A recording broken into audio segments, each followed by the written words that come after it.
ecomedios.com.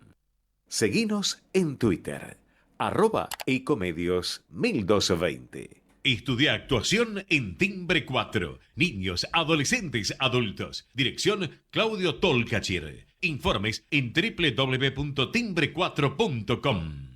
Naturgy informa. Ante la emergencia sanitaria, quédate en casa. Podés realizar todos los trámites online a través de nuestra oficina virtual ingresando a naturgy.com.ar o llamando a Fonogas al 0810-333-46226. Mantenete informado en nuestras redes sociales, siguiéndonos en Facebook, Twitter e Instagram. Ante emergencias, comunícate con el 0800-888-1137. Al coronavirus le ganamos entre todos. ExxonMobil se encuentra presente en la Argentina desde hace más de 100 años. Actualmente, con más de 2.000 empleados, lleva adelante desarrollos de recursos no convencionales en la provincia de Neuquén, proyectos de exploración costa afuera, un centro de servicios global y programas para el fortalecimiento de las comunidades. ExxonMobil está contribuyendo con el crecimiento del país.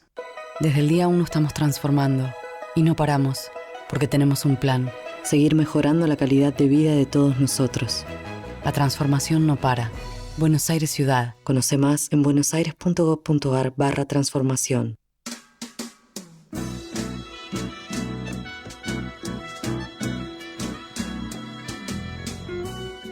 Entrevistas con los protagonistas de la política, la cultura, el espectáculo, la música y el deporte. Un diálogo abierto para pensar desde una óptica diferente. Voces y Memoria, los martes de 20 a 21 con la conducción de Hernán Dobri. A noite fecunda os gritos do seu sangue e ardo en silencio. Buenas noches, bienvenidos a una nueva emisión de Voces y Memorias. Hoy nos visita un periodista estadounidense, aunque es ya un ciudadano del mundo, ya que nació en California, pero se educó en Corea del Sur, Colombia, Taiwán, Indonesia, Liberia, Inglaterra. Comenzó a hacer periodismo a los 10 años en Taiwán, donde publicó un periódico familiar que se llamaba The Jagmeet Yater. En forma profesional se inició en The Lima Times en 1979 y a partir de allí se desempeñó como corresponsal de guerra y especialista en política latinoamericana.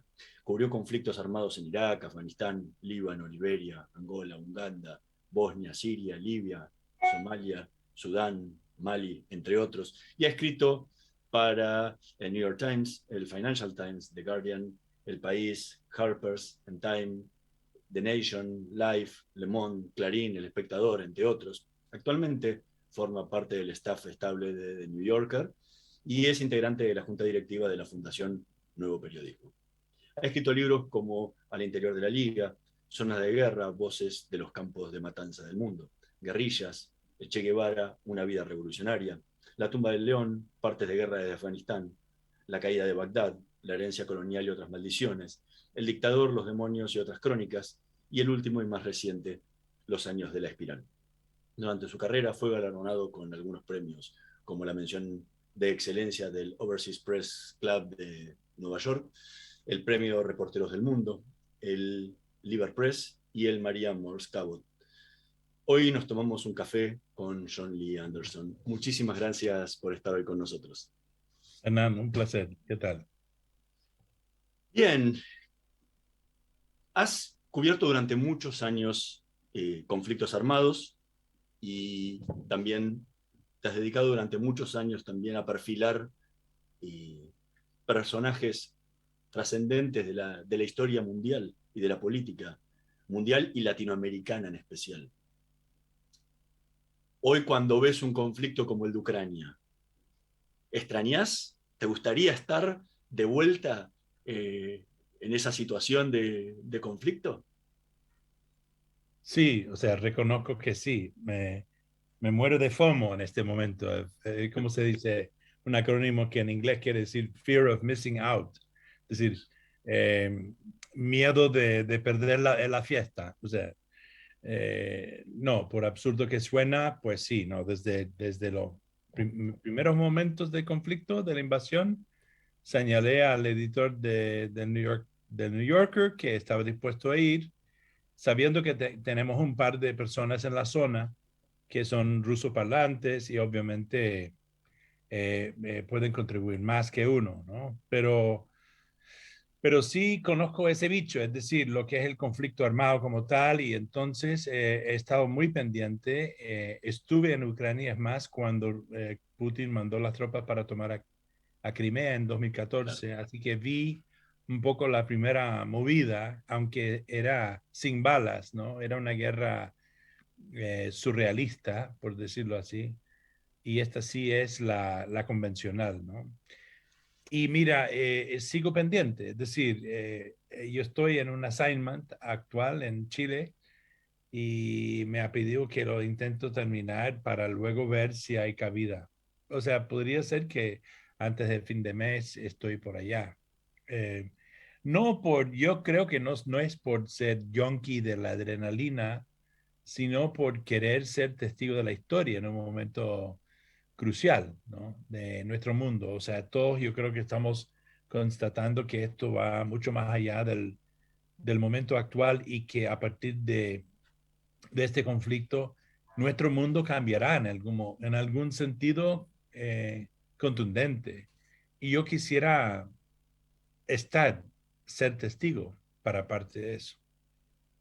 Lo preguntaba porque muchas veces hay muchos corresponsales que llegan a cierta edad, no quiero decir que seas viejo, pero llega a cierta edad donde dicen, ok, ya está, esto ya lo viví, ya no estoy para esas cosas, la familia también tira y dice, ok, otra vez a la guerra no, por los riesgos que tiene. Por eso te preguntaba si había cambiado esa sensación personal después de haber dejado los conflictos bélicos atrás tantos años, hace tantos años.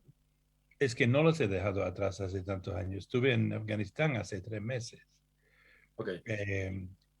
De hecho, hay varios periodos en mi vida en que hice poco más que cubrir conflictos bélicos. No era mi cometido original, era siempre este impulso de estar donde estaba sucediendo la historia. Y da la casualidad que en mi vida ha habido varios episodios y que han sido armados, en donde al menos en lo que a mí me interesa, incluían escenarios afines o conocidos en donde yo sentí que podría, digamos, participar o contribuir.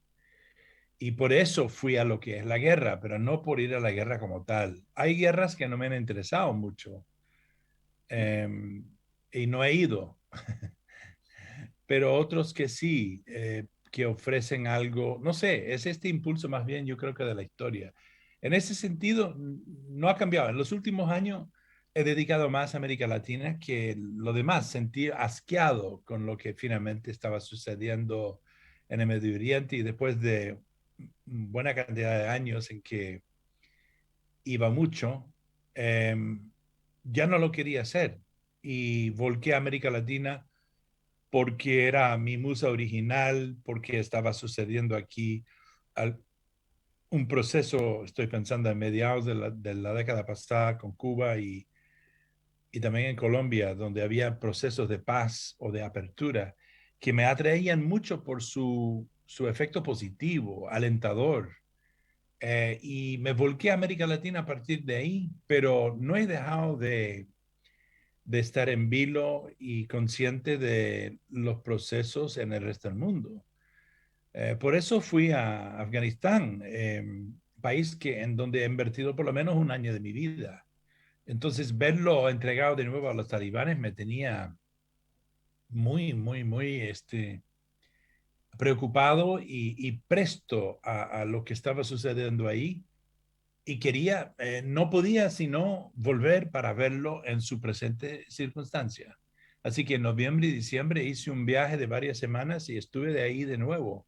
Y mi último trabajo que salió justamente la semana pasada en The New Yorker es una crónica extendida sobre Afganistán ya en manos de los talibanes. Y Ucrania, bueno, y o sea, yo no soy rusófilo ni he cubierto mucho el mundo ruso, pero ha sido un constante en lo que ha sido la vida de uno. Primero en la Guerra Fría, luego en estos 30 años de la supuesta post-Guerra Fría, y sin duda ahora el inicio certero de uno nuevo, con mucha volatilidad para el resto del mundo y Rusia misma. Y bueno, no puedo estar ajeno, ¿no? No es por escuchar las balas, es más bien por querer,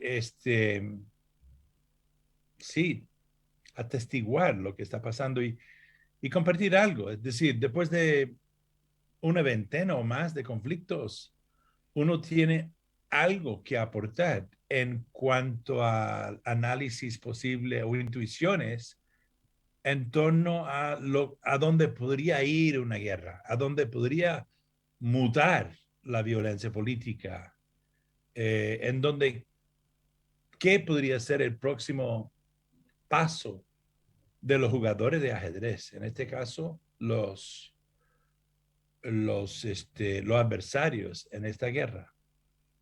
¿Qué fue lo que te asqueó de Medio Oriente que decidiste dejarlo? ¿Cómo? ¿Qué fue lo que te asqueó de Medio Oriente que decidiste dejarlo? ISIS, el degüelle y decapitación de varios amigos cercanos míos en vivo, en cámara.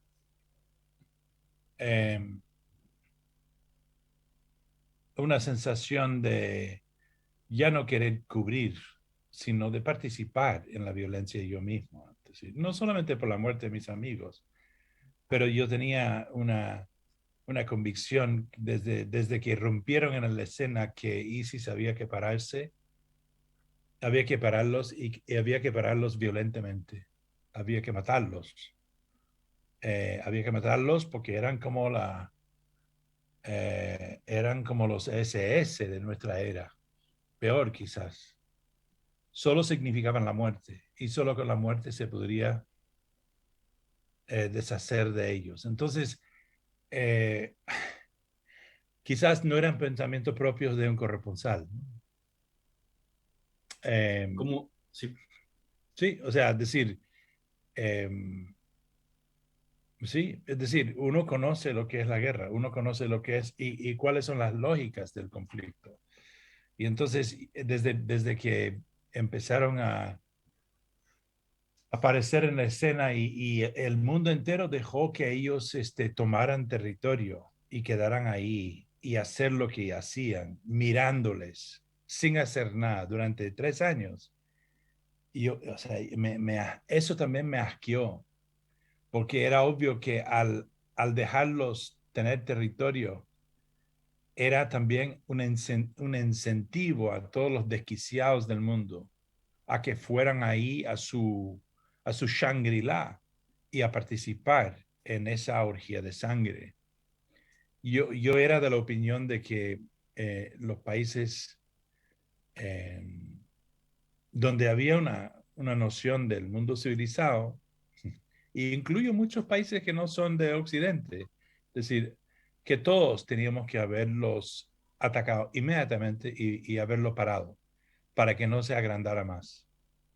Y en lugar de eso, lo dejaron suceder. Tanta gente que fueron sádicamente asesinados para el deleite de esa gente. Y yo creo que hizo mucho daño a la humanidad como tal. Y aunque me cuesta decirlo y me costó pensarlo en su momento, sabía que uno, decir, quizás como uno podría haber sentido en la Segunda Guerra Mundial contemplando a los nazis, que había que matar para sobrevivir, que había que matar a ellos para hacer que el mundo sobreviva, que no se caera en una perversión con las peores prácticas de la humanidad. O sea, no podría ser ni mucho menos objetivo. Quizás podría haber seguido. O sea, yo cubrí algo de eso al principio. Pero bueno, la verdad es que esto es una reflexión casi a posteriori, aunque estoy hablando a calzón quitado sobre las emociones que yo sentí en la época, los pensamientos que yo tenía, que eran muy difíciles de compartir.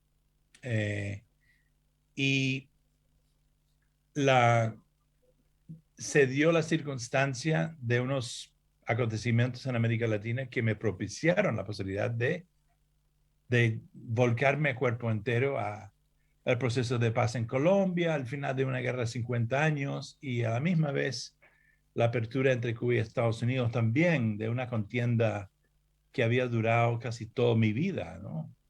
También más de 50 años. Así que me volqué a eso. Es más, yo estaba en Libia, imagínate, a punto de entrevistar al primer ministro libio, que era un miliciano en realidad, un ex Al-Qaeda, pero no tan ex. Y en su antesala de su despacho en Trípoli, vi una televisión con el sonido abajo con la cara de Raúl Castro y Barack Obama y ahí era el momento en que ellos pronunciaron su gran la chiva diplomática al mundo, ¿no? Del descongelamiento de relaciones diplomáticas, sus negociaciones secretas y demás. Entonces, a partir de ahí, eso fue diciembre del 14, imagínate. Entonces, a partir de ahí, procuré hacer todo lo que pude para estar entre Colombia y Cuba y lo estuve durante un par de años. Bueno, ya después llegó Trump y cambió el mundo de nuevo, y esos dos procesos, sobre todo el de Cuba y Estados Unidos, ha quedado bastante retrocedido, bastante envenenado, bastante, sí, sí, retrocedido, ¿no? Pero durante un año o dos años, viví algo así como un estado de felicidad. Y para mí era muy distinto poder cubrir algo positivo y no contemplar continuamente lo más oscuro, que no me hacía nada bien, ¿entiendes? Estamos conversando con John Lee Anderson. Vamos a escuchar el primer tema que eligió para esta noche de Voces y Memorias, Holding Back the Years, en la versión de Simple Red.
Escuchábamos a Simple Red interpretando Holding Back the Years, tema que eligió John Lee Anderson para esta noche de Voces y Memorias. ¿Por qué esta canción? Fíjate, cuando me pedían que escogiera 3 canciones, eran los primeros que me llegaron a la mente. O sea, y son 3, te limita mucho, pero no sé, Simply Red siempre me ha encantado y Holding Back the Years quizás de 4 o 5 de sus canciones que me encantan, es el que me vino a la mente. Algo de esa canción y 2 o 3 más me dicen mucho, me llenan de nostalgia. No sé si tanto por las palabras, las letras de la canción, sino por la forma en que él canta y esa mezcla de melancolía y cierto romanticismo que está en su voz, con algo así entre el blues, ¿no? No sé, hay un swing también. Siempre me ha dado un gran gusto. Y si tengo que decir a qué me lleva, me acompañó, imagínate, en una época en forma de cassette, ¿no? En mis primeras andanzas con los mujahedines en Afganistán, en su batalla contra los soviéticos, en una de las guerras en que yo participé como testigo hace más de 30 años, imagínate. Entonces, había nacido recientemente mi primera hija, o sea, el primero de mis 3 hijos, mi hija. Había dejado a mi mujer con ella como bebé después de 2 meses y viajé solo, estuve en Kandahar, en el desierto, con mujahedines durante un par de meses. Y creo que también hay una especie de nostalgia, la melancolía en esa canción también me penetró. Y entonces me lleva a esos momentos de feeling, de sentimiento profundo, de cariño con lo que era mi entorno inmediato, familiar. Y bueno, un poco esta odisea que a veces se siente como calvario del impulso constante de ir a la historia y vivirla, sea lo que sean las consecuencias, ¿no? Algo así. ¿Y cómo te preparas? Digo, hablaste antes de que estás viendo de ir a Ucrania y has cubierto muchísimos conflictos. Digo, ¿cómo te preparas para ir a una guerra mentalmente? Primero, yo creo que es mental, es la constatación de que vale la pena, que es interesante, que es crucial, que es necesario. Es un impulso muy propio, quizás no lo comparten todos. Obvio que no lo comparten todo el mundo. La mayoría de la gente quiere huir de la guerra. De hecho, acabo de contribuir a un diccionario de la guerra inspirado en lo de Ucrania por un amigo editor colombiano y la palabra que escogí sin pensarlo mucho era huida, porque claro, la huida es una de las cosas que más caracterizan a las guerras y a la gente, ¿no? Que tienen que huir de la guerra.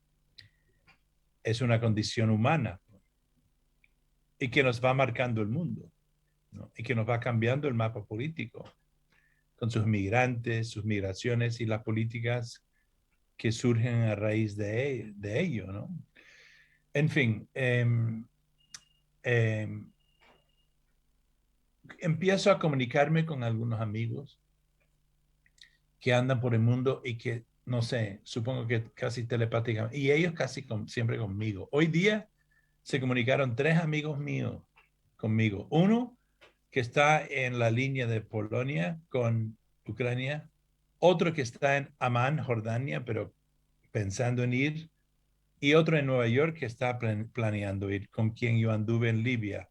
El de Amán, estuve con él en Afganistán, en Irak, en Siria, en fin. Y son de 3 nacionalidades distintas, ¿no? Uno es peruano, español, el otro brasileño y el otro es libio-americano, libio-norteamericano. En fin, y bueno, eso es solo hoy. Pero en los días previos también yo tengo una constelación de amigos, seres afines, algunos que me preguntan, John, ¿estás en Kiev? ¿Dónde vas a ir? Supongo que eso también mueve la sangre de uno un poco, esa sensación de que la tribu de uno está en marcha, ¿no? No es la adrenalina, es más bien esa, es la familia esta. Nosotros, algunos lo llamamos la tribu. Es una tribu de gente que nunca es más de 70 personas. Y la tribu propio será de unos 20. Gente con quien, de todas las nacionalidades y los dos géneros que con quienes te vas topando en los conflictos a través de los años. Tengo algunos amigos que solo los veo en conflictos. Hay otros que van y vienen, ¿no? Y aquí no incluimos a la mayoría de la gente que pertenecen a los equipos de televisión, que es otro bicho. Esto es un abanico de escritores, algunos documentalistas, fotógrafos, muchos. Y bueno, somos familia. Algunos se nos han muerto. En la década pasada se nos murieron más que en cualquier otra década que yo conozco. Entre Libia y Siria, por lo menos 8. De ese grupito fuerte. Eso fue duro. Y entonces es como, ¿dónde está la familia? Pues está la familia de uno, está la familia original de los hermanos y hermanas, después de los hijos, la mujer y los hijos de uno, y luego está esta familia, con quien uno ha compartido las experiencias más dramáticas y duras quizás en la vida de uno. Entonces yo supongo que es ahí en donde uno se prepara emocionalmente para estar en compañía de nuevo. Ir solo a una guerra a tierra desconocida siempre es difícil, pero uno puede recurrir a gente que han estado ahí o que uno conoce ya para saber la logística básica, cómo llegar, ¿no? Si tal país te va a dejar entrar, dónde conseguir documentos, si hay necesidad de llevar protección o no, si hay alguien de confianza con quien uno puede ir que conoce el terreno. Y luego viene todo lo demás, dónde se queda uno, cómo se alimenta, pero es como secundario. En cuanto a quedarse seguro, es ver las cosas como son. Es obvio que ahorita en Ucrania, sobre todo en determinados sitios, hay altísimo riesgo de ser herido o muerto por los misiles que está tirando, ¿no? Rusia y en áreas urbanas y tienen gran alcance, de gran radio de destrucción. O sea, una cosa es una guerra de balas, en donde si tienes la mala suerte, una bala te puede pegar. Pero si estás al otro lado de la casa o el muro en la calle o dos cuadras más allá, estás a salvo. Pero si estás en un edificio de apartamentos y te pega un crucero de Putin, te jodiste. Entonces es una guerra de altísimo riesgo. Y no es hacia el combate como tal que lo que me interesa. La verdad es que uno todavía está quedando en vilo para ver qué podría aportar yo, que es genuinamente auténtico y original y realmente podría contribuir a la comprensión de todos nosotros que no estamos ahí queriendo entender lo que está pasando y qué significa esto. Eso es, digamos, la pretensión de uno. Eso es principalmente. Estamos conversando con Johnny Anderson. Vamos a hacer una pequeña pausa. En un minutito más volvemos con más Voces y Memorias. No se vayan. Vamos la radio, somos tu voz. Vamos con Eco, siempre la verdad y la mejor información. Estamos llenos de historias verticales. Gira tu celular. En Catamarca tenés algo distinto para contar. ¡Girá! ¡Girá! No te pierdas de nada. Vení a contar una historia distinta.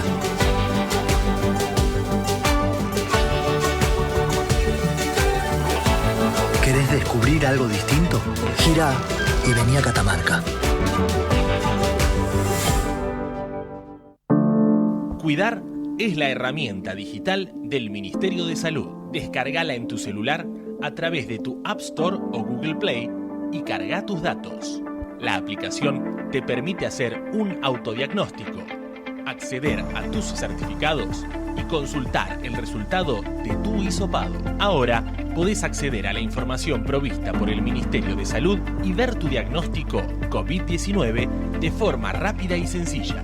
App Cuidar. Sigamos cuidándonos. Gobierno del Pueblo de Merlo. Intendencia Menéndez. Informate en ecomedios.com. Seguinos en Facebook. Ecomedios Live. Voces y memoria. Una hora con los protagonistas de la política, la cultura, el espectáculo, la música y el deporte para pensar desde una óptica diferente.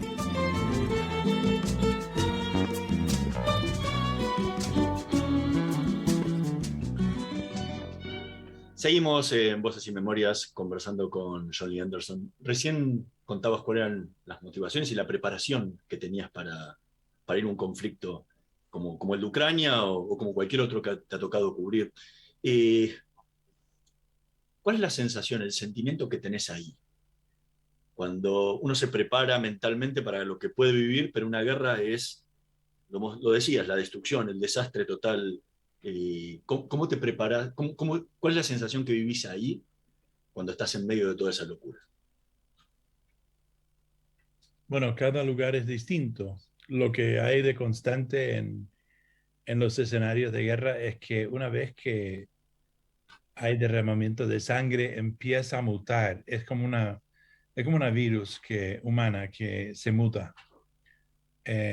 Y no sabes por dónde va a ir. Por más que hay generales o estrategas que organizan la guerra y saben que, qué sé yo, que esto es lo que pueden hacer este regimiento si hace un movimiento pinza aquí, tenemos tanques, así que ellos solo acá y los vamos a sobrellevar. Algo sucede en la guerra, como hemos visto en Ucrania, en Ucrania, que hace variar todos los planes, casi siempre. Es decir, no hay nada seguro en la guerra. ¿Quién habría pensado que los ucranianos resistirían como lo están haciendo? Que sería un pueblo tan estoico. Yo supongo que los ucranólogos debían haberlo sabido, inclusive los rusos, que no son gente de simplemente huir y no pelear. ¿Quién hubiera pensado que Zelensky, que es este chatito que era cómico y actor de televisión, resultaría un tipo tan firme, obviamente dispuesto a sacrificarse si es necesario, en aras de su nación o su concepción del nación-estado? ¿Qué diferencia entre él, por ejemplo, y el presidente de Afganistán, Ashraf Ghani, que huyó de su palacio en agosto pasado, abriendo paso a que los talibanes tomaran el poder ante el vacuum de poder que dejó él? Igual iban a entrar, pero el shock que dejó su fuga súbita del palacio dejó todos en el aire, ¿no? Y empeoró la situación. En cualquier caso, uno llega y uno lo vive.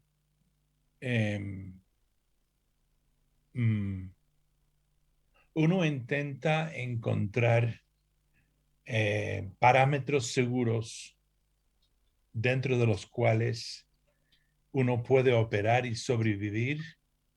Y cada uno de nosotros tenemos parámetros más amplios o más estrechos. Yo tengo un amigo que ahorita está en la línea del frente en Ucrania. Ha estado ahí con los que estaban en estas dos pseudo repúblicas en la línea de frente, en las trincheras, desde antes de la invasión rusa. Y yo lo conozco, he estado con él en la guerra. Él se expone mucho.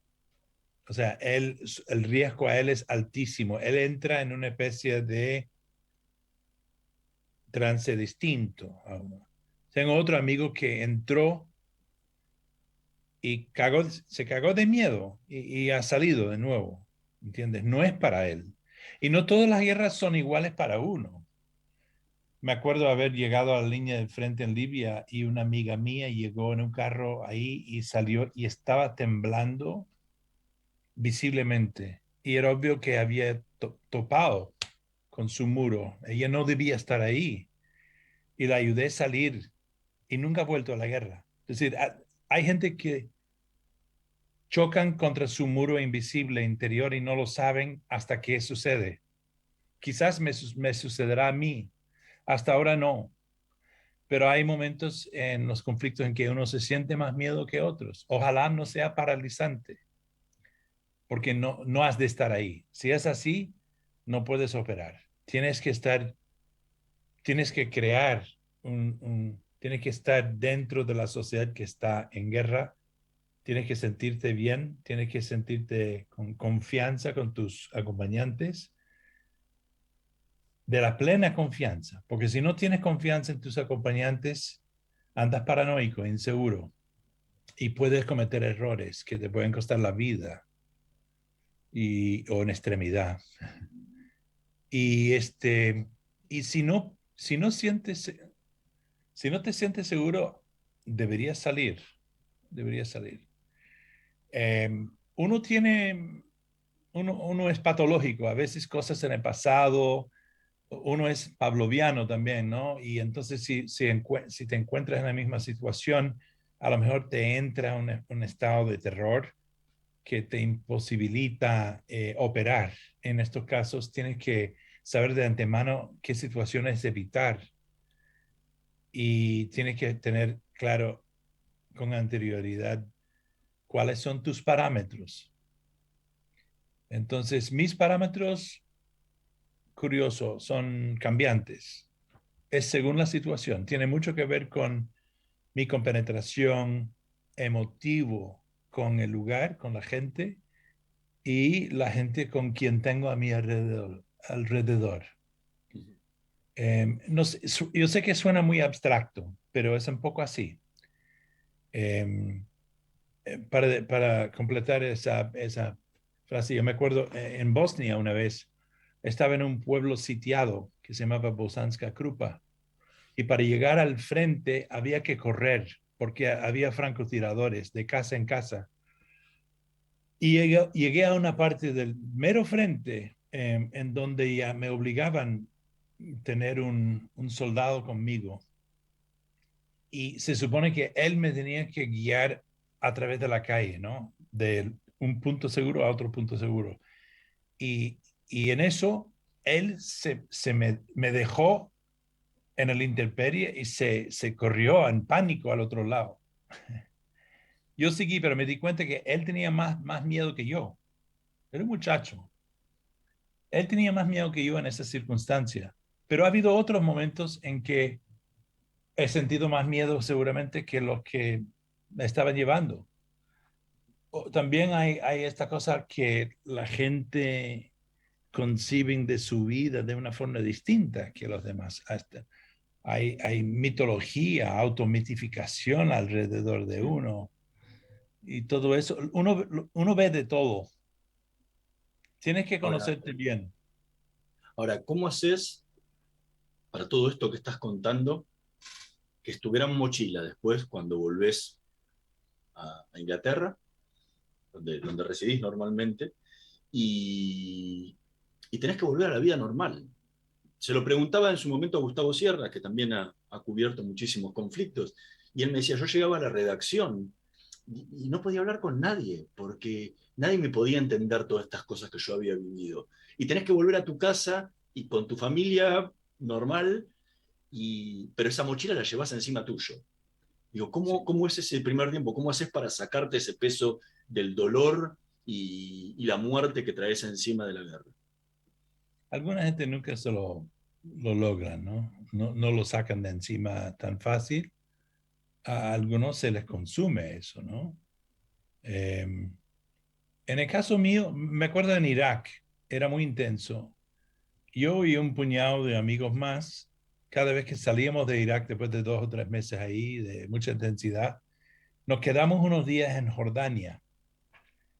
El reino de Jordania, que en inglés se dice The Kingdom of Jordan, y nosotros jocosamente le llamábamos The Kingdom of Boredom, que quiere decir el reino de aburrimiento, porque ahí no pasaba nada.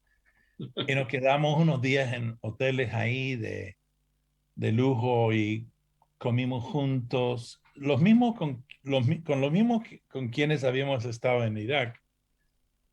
Y no hicimos nada, pero no sé, compramos unos regalos para llevar a casa, pero lo que hicimos era, casi sin decirlo, era intentar volver a tierra.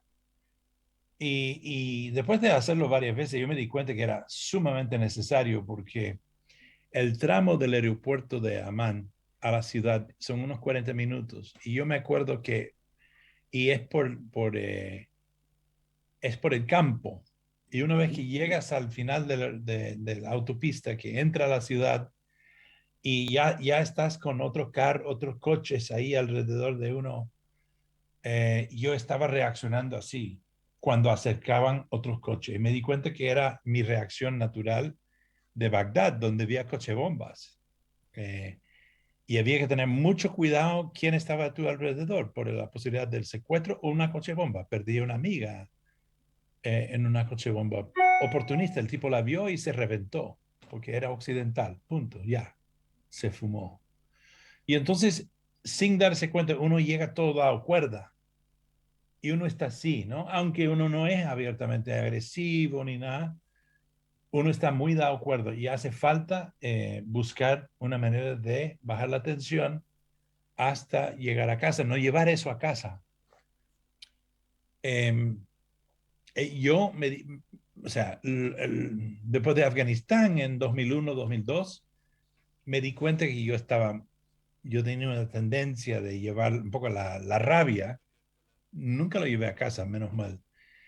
Pero sí, digamos, a la vida civil.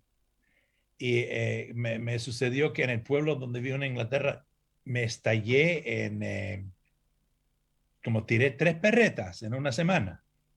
2, creo que en un solo día, en la panadería, que en una agencia de viajes. No sé, y en el tercer lugar, porque pensé que me faltaba el respeto. Y le grité. Y la tercera vez yo dije, ay, coño, no son ellos, soy yo, ¿entiendes? Porque esto ya, o sea, esa cosa cultural, los ingleses muy, tú sabes, con sus cositas, me sacaba de quicio. La primera lo tomé como con cierta socarronería, con sarcasmo, ¿no? Ay, no puedes almorzar porque son las 2. Son las 2 minutos para las 2. O sea, ellos no ya sirven almuerzo después de las 2. O sea, ¿me entiendes? Eso es para echarte una perreta, no es para dar un piñazo, pero bueno. Pero la tercera vez, cuando me hicieron esperar demasiado, creo que era una agencia de viajes, yo di una filípica salomónica, pero en voz alta a la gente ahí, y salí. Y me di cuenta, coño, soy yo, no son ellos. Y ahí sí me di cuenta que yo tenía que estar más consciente de mi genio y cuidarme de él para no estar reventándome por todos lados. Hay otros episodios también, pero eso fue tomar conciencia de que yo internalizaba, digamos, las frustraciones en forma de rabia. Y entonces tenía fusible corto. Pero ya uno como padre de familia con niños chicos, uno tampoco podía andar así. Así que yo mismo procuré ver cómo hacía para bajar esa tensión. Algunos dirían que nunca lo bajé del todo, porque siempre fui un poco de fusible corto. O sea, si alguien me decía algo, un camarero, por Dios, no me vaya a faltar el respeto. Se lo digo en su cara ahí mismo. Entonces, mis chicos y mi mujer podían saber cuando yo estaba así, pero decían, papá, no digas nada, no digas nada. Y ahí mismo yo arruinaba no sé cuántos almuerzos y cenas por esas cosas. Estamos conversando con Johnny Anderson. Vamos a escuchar el segundo tema que eligió para esta noche de Voces y Memorias, Hermosa Habana, en la versión de Aldo y los Aldeanos.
Escuchábamos a Aldo y los Aldeanos, Hermosa Habana, tema que eligió John Lee Anderson para esta noche de Voces y Memorias. ¿Por qué este tema? Me imagino con todo lo que tendrá que ver con Cuba y tanto que ha pasado tu vida por ahí, ¿no? Sí. La Habana es la ciudad, yo creo que la ciudad, mi favorita ciudad. Siento cierta pasión para La Habana. Amo aquella ciudad. Creo que es la ciudad casi perfecta. Más allá de sus problemas y lo que sea lo político, yo creo que es el tamaño perfecto. Su arquitectura es increíble al lado del mar. No tiene mucha gente, no tiene edificios altos. No es una ciudad todavía entregada al auto. Es caminable. ¿Me entiendes? En muchos aspectos es como para mí la ciudad perfecta. Y también por lo vivido La Habana y Cuba, ya imbuido de sus problemas políticos, sociales y demás, duele, ¿no? Duele. Y entonces esta canción de Aldo y los Aldeanos, Hermosa Habana, que es un remake de una canción, una oda a La Habana de los años 60 por el grupo Los Zafiros, pero es un remake a lo hip hop, que no es tampoco mi melodía, no me gusta mucho el hip hop, pero en este caso es una cosa pasional, muy fuerte, una melancolía, no sé, parece que me gustan las canciones melancólicas, pero es una oda a una ciudad, pues, como dice la letra, ¿no? Puchiga, desgarrado a la venta, es fuerte, es muy fuerte y me cala hondo cada vez que lo escucho. Y sí, me significa mucho, porque también me significan mucho los cubanos y Cuba y La Habana. Entonces es una de las canciones mías, pues. Curiosamente no busco confort en canciones que alivian necesariamente el sufrimiento, sino que lo avivan o lo constatan. Es como música auténtica que me llega. Y eso mismo, pues.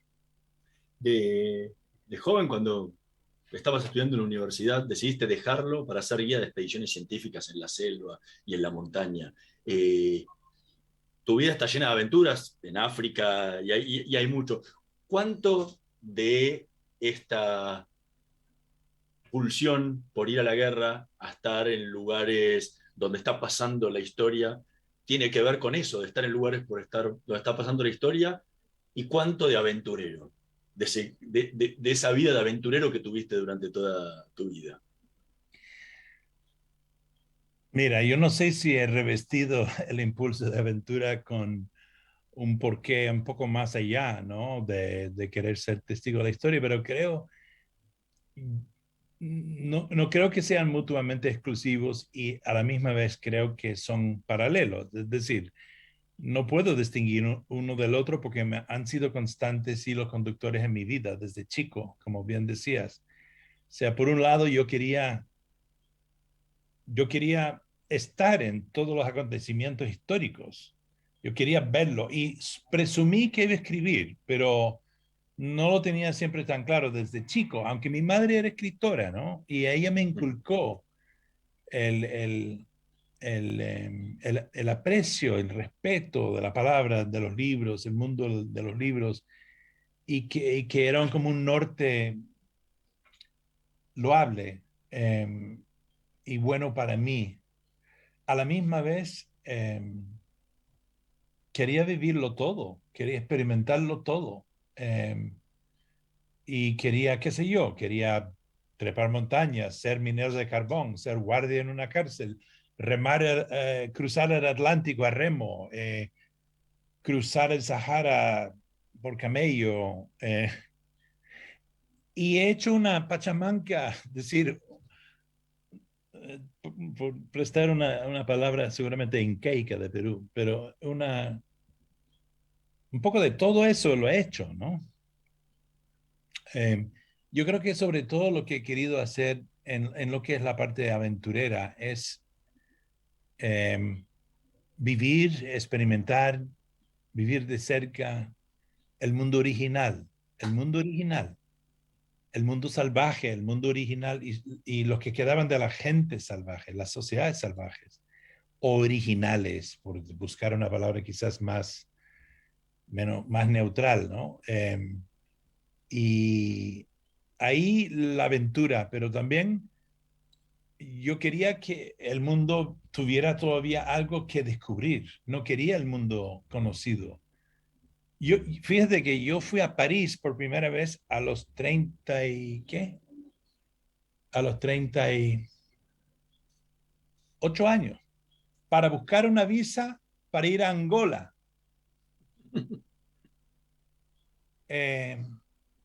Fui a Roma recién cuando tenía 40 años. Fui a Atenas recién hace 3 años para conocer a Werner Herzog. Eso sí, fue chévere. Pero a lo que voy es que las grandes ciudades de las culturas milenarias, yo sabía que siempre iban a estar ahí, pero el Congo no iba a estar ahí para siempre. Que la Amazonía no iba a estar ahí para siempre. Siempre he nacido, me he creado con la sensación de que ese mundo, el mundo que más aprecio yo, que más valoro, está en vías de extinción desde que tengo conciencia, que me llegó más o menos ahí a los 10 o 11 años. Y todo lo que he hecho en mi vida es tratar de adentrarme a esos espacios para vivirlo, porque se nos va. Entonces es un impulso que, por supuesto, en la constatación oscila entre lo trágico, por constatar su estado, y el deleite, por experimentar lo que queda, por vivir lo que queda. Y he logrado eso. Y me siento mejor por haber vivido mi vida así. Lo otro, lo de vivir la historia, es un impulso que tengo desde chico también. Yo creo que los primeros libros que leí, y leí muchos, eran una especie de biografías escritas para chicos. Entonces llegué a la adolescencia ya con una noción de admiración para los grandes hacedores de la historia. Podrían ser escritores o científicos, pero tenían que haber vivido una vida de aventura, tenían que haber vivido los acontecimientos de su tiempo. Siempre me acuerdo que sentía un poco de desilusión en gente que por otros lados había mirado mucho. Si supe, por ejemplo, que habían vivido a través de la Segunda Guerra Mundial, pero no habían participado, que habían sido españoles en los años 30, pero no habían ido a pelear para la República. ¿Me entiendes? Que habían pasado en la Primera Guerra Mundial sin asomarse al campo de batalla. Para mí tenían que ser personas completas. Entonces, por más, hasta hoy en día, por más que yo respeto y admiro la obra de ciertos escritores o escritoras, si no se fueron a vivir la época suya, siempre me han dejado un poco de decepción. Y eso me ha llevado a mirar personas que no necesariamente sean buenas personas, pero fueron formativos para mí, eran mis referentes. John Lee Anderson, sí, te dijo terminar la frase. No sé qué más iba a decir. Yo dije, han sido mis referentes y pues sí, han sido mis referentes y sea como sea, por bien o mal, fueron mis guías en esta vida.